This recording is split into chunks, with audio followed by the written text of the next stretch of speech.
What issues might minorities face in a society? By me.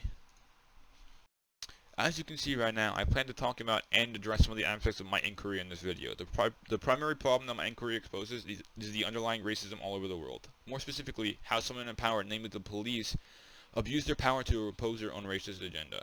More generally, I feel that my inquiry specifically talks about the lasting impacts of racism all across America and how the civil rights movement may have ended in the 60s, but the fight for equality has never stopped. While it is true that there are some men in power who will use and abuse their power for a personal agenda, we have to also think about the honorable men and women in blue who are constantly protecting neighborhoods all across America. We have to be aware that most of the police are good people who choose to be an officer of the law to protect others. However, it is also true that there are some bad people in positions of power who will take advantage of the power for their own personal agenda. I think that I will be neither reinforcing or challenging one aspect of this inquiry, yet I will be bringing light to the truth of the situation.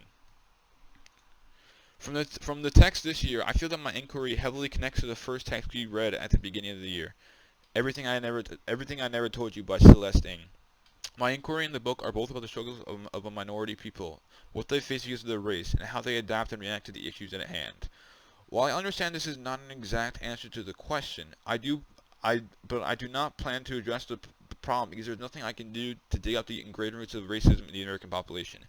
However, for the rest of my life, I will do my best to show the people that I encounter that we are all different, yet the same at the same time. Again, I do not have a particular timeline because you cannot rush an effective solution to such a deep and complex problem.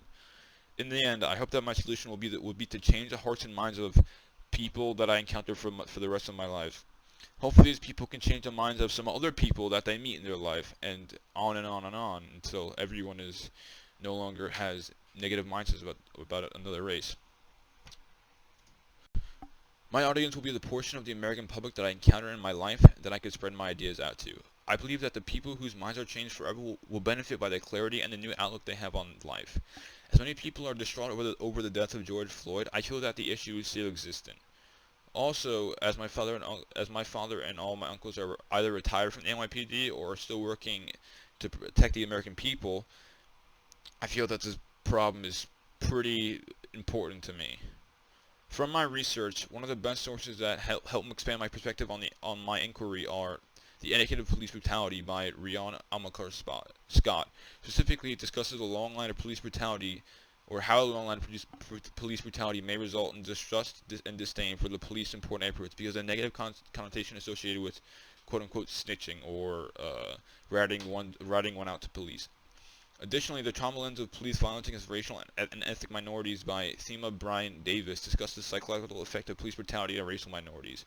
The cumulative effect of police brutality is detrimental to the mental health of racial minorities and the view of the police as a whole, unfortunately. Overall, I feel my research has helped me realize how deep the problem truly is and how much effort it would take to undo the wrongdoings of the past. First, I do give Mr. Gonzalez my permission to use my work in the future. In the future, I will not do research to try and solve my problem, as I believe the best research is life experience and traveling across the world. I will just try to change as many people's minds as possible and to live up to quote unquote my solution. Thank you for watching. The end.